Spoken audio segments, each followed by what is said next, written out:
G'day and welcome to another episode of Kiwi Car Life. And here on the channel I've received quite a bit of backlash because I feel like I'm one of the car community's few critics of the Toyota JZ engine. I have three main complaints. The first is that the redeeming feature of these engines, their ability to make over 600 horsepower with modifications, is no longer unique.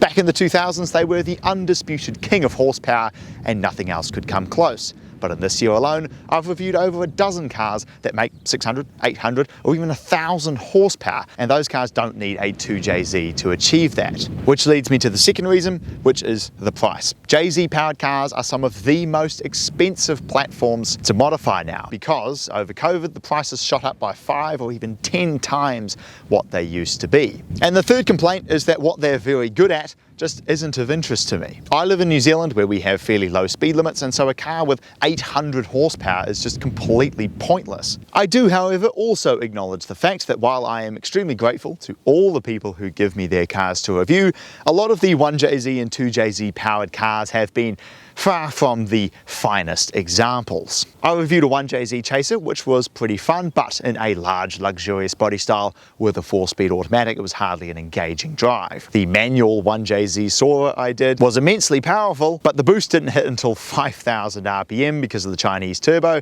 and the owner wanted a limited slip diff, but unfortunately the one he found had a significantly longer final drive that resulted in it doing nearly 100 kilometers an hour in first gear. Then I did a manual naturally aspirated Supra, which again was a pretty decent drive, but really didn't demonstrate what the 2JZ is truly capable of with only 160 kilowatt. And then the most recent automatic twin turbo Supra was again incredibly fast. I got a glimpse of what the 2JZ was capable of, but the immense price tag and slush box 4-speed auto just put me off. And so, with the context out of the way, that brings us to this car here. This is a 1988 Toyota Soarer. When this car was new, it featured a 7M GTE, a turbocharged 3-litre straight 6, the predecessor to the 2JZ, and a 4-speed automatic. However, the owner has since, over the last 13 years, spent $100,000 making this into the ultimate JZ-powered car. And so if I don't like this, I don't think I'm ever going to like a JZ car. Under the bonnet, we now find a 1.5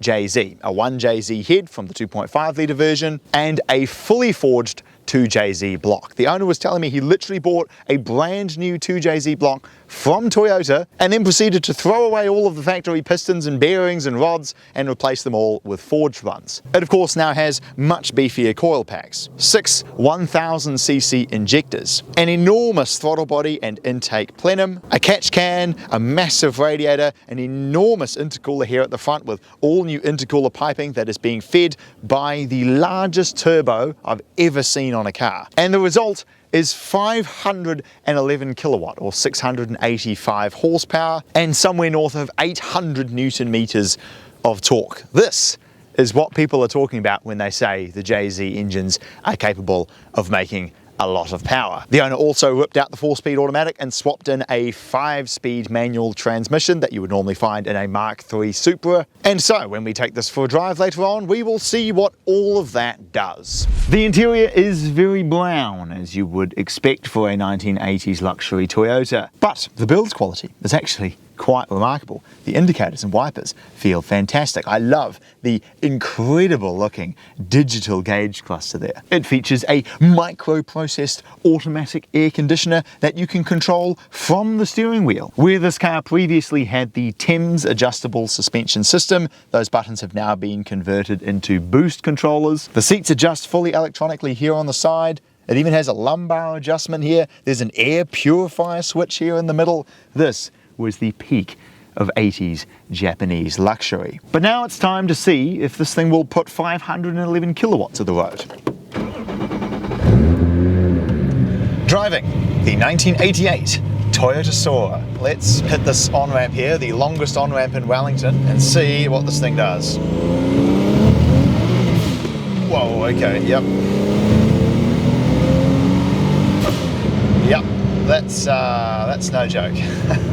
One thing that I am really pleased to see about this Soarer, compared with the newer 1JZ one that I reviewed, is that the gear ratios, because it's paired with a reasonable final drive ratio, are so much better. You can actually use even second gear and the boost, yeah, comes in hard at 3,500, whereas the last one I did was coming in at 5 grand, which was just a waste of time. Steering feel is vague, very slow.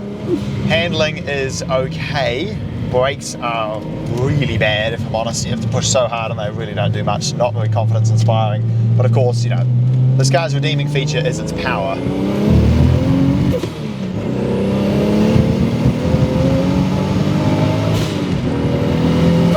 The engine is definitely a really, really cool part because it is so well tuned. Just 4,000 bang.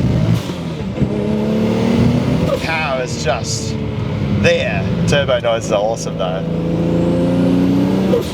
Listen to that.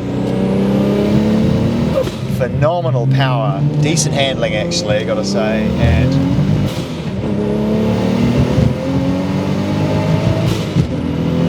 oh my word, I'm lost for words at the destructive and thunderous power of this thing. It is unbelievable, but I can't say it's the most enjoyable power I've used. I don't know what is going on with the diff at the back. It's not happy trying to put this power down. It's like grumbling and vibrating. I'm worried at any minute the back end's going to step out somewhere. Once upon a time, this would have been, for the time, a pretty nice, comfortable, quiet car to drive. Now it is none of those things. You know, it's kind of got all the bad points of a luxury car, the soft brakes, the vague slow steering, but now it has none of the benefits of the luxuriness either because it's loud. It's got a firm ride, it's rattling from everywhere because the engine is just causing everything to vibrate, and it has a heavy clutch, a hard to use pedal box. It's just not an easy car to drive. I think the best way I can summarize this is that this is the right car.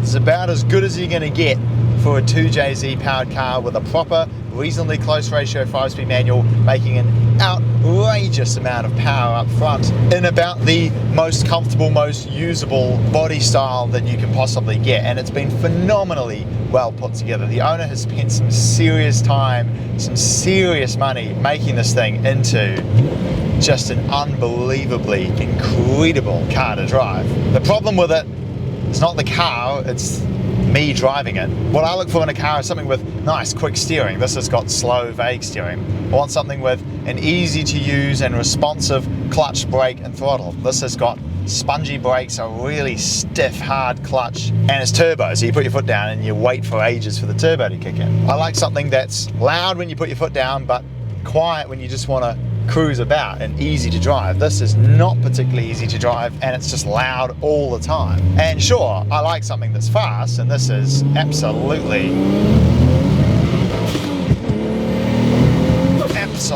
outrageously fast. But I also like something that when you put your foot down, it goes and it makes a fantastic noise, but it also doesn't like have a strange grumbling diff from behind. I don't like cars that squirrel and struggle to put the power down because they've just got too much for the chassis to handle. And I like something that is comfortable with a handful of features to make it usable day to day. And this, I would not want to drive for any more than half an hour. My ears have already just had enough of the drone and the rattles coming from everywhere. I know I'm going to get backlash in the comments, and I'm sorry. This thing is awesome, but it's not for me. So, the 2JZ is absolutely worthy of its status as the king of horsepower. This thing is outrageously fast. To try and sort of put things in perspective here, if I pull up next to this car, third gear, you see we go in the same speed. I'll put my foot down.